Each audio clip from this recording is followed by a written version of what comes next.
Welcome to This Explainer. It's a completely fascinating truth about personal finance. Most people don't actually fail at making money. Where they fail, where the whole thing just totally falls apart, is in keeping it. We pour so much time and energy into hustling for that next raise or increasing our salaries, but we put almost no effort into a system to manage what we actually bring home. Okay, let's dive into this. 60%. Here is an absolutely ear-catching statistic that honestly should shake you a bit. Nearly 60% of Americans cannot cover a $1,000 emergency without going into debt. That is an incredibly alarming reality. And look, it's not because they don't earn enough money. It's simply because nobody ever handed them a financial system that actually sticks. Well, today, we're going to change that. We're looking at one of the most powerful and frankly underrated personal finance frameworks ever created. It takes literally minutes to learn, and if you actually use it, it will completely transform your relationship with money. Section 1. The Elegant Solution, the 50-30-20 Rule. In this brilliantly illustrates what we're talking about. This framework is the ultimate antidote to those complicated, totally restrictive spreadsheets that just make you feel guilty for buying a cup of coffee. It was popularized back in 2005 by bankruptcy expert Elizabeth Warren and her daughter Amelia Warren Tyagi, specifically to give everyday people a system they could actually follow over the long haul. The core of it, a beautifully simple three-bucket system. 50% goes to your needs, 30% to your wants, and 20% to savings and debt. That's it. 3 numbers, 3 categories. Now, the absolute key here, and you can't miss this, is that this entire system relies on your after-tax income. We are talking about your take-home pay, not your gross salary. It's prescriptive, giving you a really solid high-level direction, but it's flexible because you're the one who decides what actually fills each bucket. Section 2. Bucket 1. The diagnostic. 50% for your needs. So this is the absolute bedrock of the framework. Exactly half of your take-home pay is strictly designated for your non-negotiable survival expenses. Let's look at exactly what we mean by non-negotiables. Essentially, if you don't pay for these things, your life falls apart or at the very least gets significantly harder. We're talking rent or your mortgage, basic groceries, and notice I said basic, just to feed yourself, utilities like power, water, and internet, transportation to get to work, your minimum debt payments, and your basic insurance. Now notice exactly what is not on this list. I didn't say Netflix, I didn't say dining out at that amazing new restaurant, or that gym membership you've been meaning to cancel since last February. Those absolutely do not go in this bucket. Now you might be wondering, what happens if your needs require more than 50% of your income? Well, exceeding 50% is a warning signal, actually, not a moral failure. This is right where people get tripped up. If your basic survival costs are eating up 60 or 70% of your paycheck, that's a vital diagnostic signal. It's a huge red flag telling you that your living costs are fundamentally out of alignment with your income. Something has to give there. Maybe that means finding a cheaper place to live, generating a side income, or aggressively renegotiating your bills. But the point is, it's a really powerful diagnostic tool to gauge the health of your financial foundation. Section 3.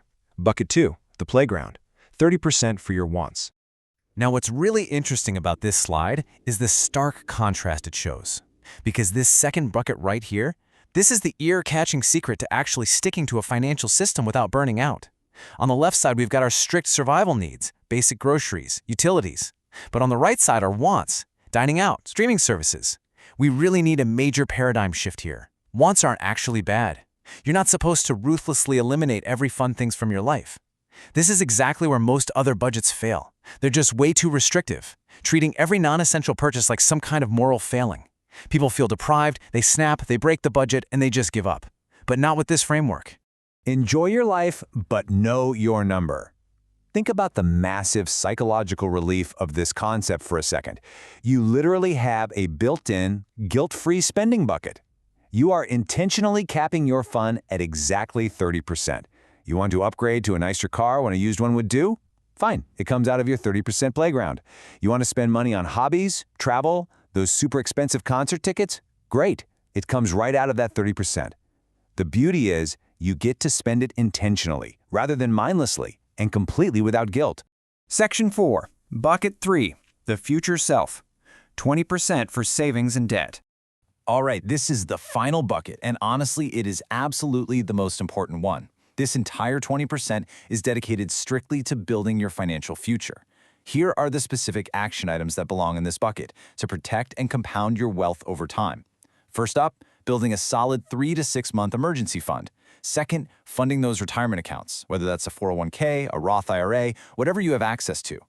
Third, your general investments. And fourth, and this is a big one, debt payments that are above the minimum requirement. Remember, your minimum payments already lived in the needs bucket, so any extra money you're throwing at a credit card, a car payment, or student loans to waive them out faster, that goes right here. $10,000. Let's just slow down for some really ear-catching math to appreciate the impact here. 20% sounds like a lot, right? But think about it this way. Say you earn $4,000 a month after taxes. 20% of that is $800. Saving $800 a month turns into nearly $10,000 a year, 10 grand, going entirely to your future self, invested, saved, or knocking out bad debt.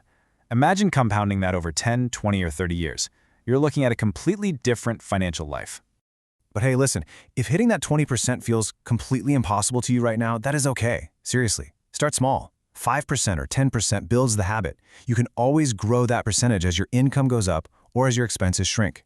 The absolute most important thing is simply starting. You have to build that crucial compounding habit of paying your future self first.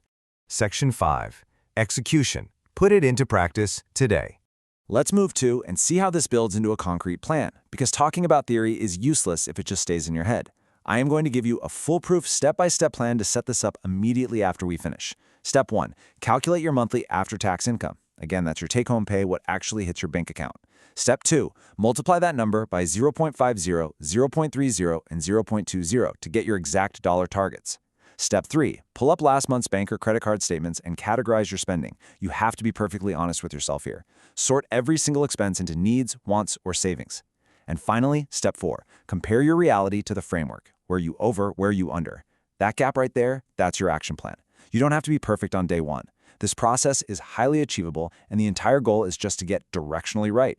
So the crucial point is really this: 50% for the life you need, 30% for the life you enjoy, 20% for the life you're building. It's just one elegant, superhuman-friendly mantra. It completely replaces the anxiety of turning budgeting into a miserable second job, and it puts you back in total control of your money. So I want to end this explainer with a somewhat provocative challenge for you. What will you actually find when you run your numbers this week? If you've been waiting for the right time to get serious about your finances, look, this is it. Don't put it off. Take just a few minutes, pull up your bank statements, and run your own reality through this framework today. You might just be incredibly surprised by what you discover. Thank you so much for joining me to Master Your Money. Take action, and I'll see you next time.